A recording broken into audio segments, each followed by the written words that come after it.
तो आज थी दिवाली और आप सब लोगों को हैप्पी दिवाली मेरे तरफ से। तो सुबह से सारा काम वगैरह करके मैं नहा वहा के रंगोली बनाने बैठ गई। बाहर रंगोली बनाने के बाद मैंने घर में फूलों की रंगोली बनाई। मैंने प्रणव को बोला था मार्केट से बहुत तरीके के फूल लेकर आना, एंड स्पेशली ये व्हाइट वाली फ्लावर, इसका नाम क्या बोलते हैं मुझे नहीं पता। अगर आप लोगों को पता होगा तो कमेंट बॉक्स में ज़रूर बताइएगा। मैंने इसका वीडियो दिखाया था कि ये व्हाइट कलर की जो फ्लावर है ये पक्का लेकर आना। उन्होंने पूरे जयपुर के मार्केट में ढूंढा, उनको नहीं मिल रहा था। फिर फाइनली एक जगह पे मिला और ये थोड़ा सा व्हाइट फ्लावर का उन्होंने 100 रुपीज़ चार्ज किया। और इस साल मैंने साड़ी नहीं पहना था, कुर्ती ही पहना था क्योंकि बिल्कुल भी टाइम नहीं मिला था। इसके बाद मैंने अपने वैरायटीज ऑफ दिए निकाले। ये जो दिया दिख रहा है ना, ये दोनों गणेश वाला और वो बड़े जो दिया है वो मैंने मीशो से लिया था। बाकी कुछ दिए मैंने आशा स्कूल के जो बच्चे थे उन्होंने बनाया था। कुछ दिए जो हम दिवाली मेला में गए थे प्रणव के ऑफिस की तरफ से तब खरीदा था। कुछ दिए मैं रांची से लेकर आई थी, मेरी मम्मी ने दिया था मुझे, वो पिछले साल ही दिया था। फैंसी चीनी मिट्टी के दिए बने हुए, कुछ दिए हमने जयपुर के मार्केट से ही खरीदा।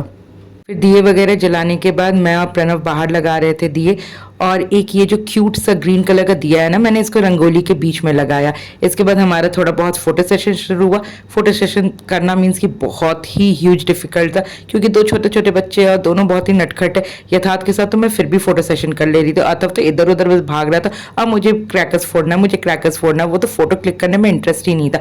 और ये है मेरा प्यारा सा रंगोली। आप लोगों को कैसा लगा ज़रूर कमेंट बॉक्स में बताइएगा। बहुत मेहनत लगा था बनाने में मैं तो इतना भी नहीं, आई एम एक्सपीरियंस में बचपन से बना रही हूँ। ये मैं शादी होने से पहले हम लोगों का रंगोली बनाने का नियम था। मैं, मेरी दीदी, हम लोग सब मिलके बनाते थे रंगोली। और ये फ्लावर की जो रंगोली है ना, मैं कुछ ही साल पहले से शुरू की हूँ बनाना। एंड ये वाला जो दिया है ना और ये गणेश वाला, इट्स माई फेवरेट। इतना सुंदर दिख रहा था। मैंने राम इंग्लिश में लिखा था, इसके लिए भी प्रणव बोला अरे हिंदी में लिखना था तुम्हें, पर कोई बात नहीं, अरे यार चलता है ना, राम भगवान तो हिंदी में इंग्लिश में सब चलता है। मैंने इंग्लिश में लिख दिया था और ये इतना ब्यूटीफुल दिख रहा था, इतना ब्यूटीफुल, मतलब मुझे खुद पे प्राउड हो रहा था कि मैंने इतने अच्छे से घर को सजाया था। इसके बाद घर वगैरह अच्छे से सजाकर हमारा आरती शुरू हुआ। गणेश भगवान और लक्ष्मी माँ का हमने आरती वगैरह किया, अच्छे से पूजा पाठ किया। ये जब से शादी हुई तब से कर रहे हैं।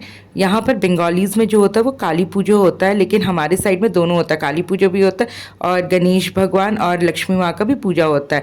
तो जस्ट बिकॉज मेरे साइड का नियम है तो प्रणव भी मानते हैं और हम लोग पूजा करना शुरू किए। और प्रणव देखो कितने टेस्टी टेस्टी मिठाई लेकर आए थे, हमने भगवान को भी चढ़ाया और बाद में एज अ प्रसाद हमने भी खाया। फिर दिए वगैरह में तेल खत्म हो गया था, प्रणव तेल डाल रहे थे और मैं दूसरे साइड जो थी वो डब्बे वगैरह में प्रसाद पैक कर रही थी। हमारे जितने भी फ्लैट्स के लोग हैं, जितने लोगों को मैं पहचानती हूँ उतने लोगों को मैं देने के लिए चली गई थी। इसके बाद देने के बाद आने के बाद मैं यथार्थ को बहुत अच्छे से स्वेटर वगैरह पहना दी थी क्योंकि बाहर थोड़ा हल्का हल्का ठंडा था। उसके बाद हम लोग क्रैकर्स फोड़ना शुरू किए थे। अनाथर्व को देखो कितना एक्साइटेड है।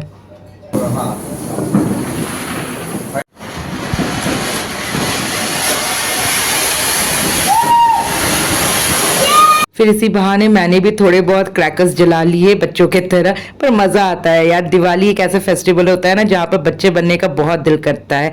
अब मुझे देखो, मैंने बोला कि मुझे फुलझड़ी भी जलाना है। मुझे ना फुलझड़ी जलाना और टॉर्च वगैरह, ये छोटे छोटे जो अथर्व जलाता है उस तरीके की चीज़ें पसंद है। और प्रणव तो अलग है, वो उनको तो रॉकेट वॉकेट जलाना पसंद है। फिर रात में मैंने खाना वगैरह कुछ नहीं बनाया था तो हमने बाहर से ही ऑर्डर किया। आशा करती हूँ आप लोग सबकी दिवाली बहुत अच्छी बीती होगी। तो नेक्स्ट ब्लॉग में मिलते हैं, बाय बाय।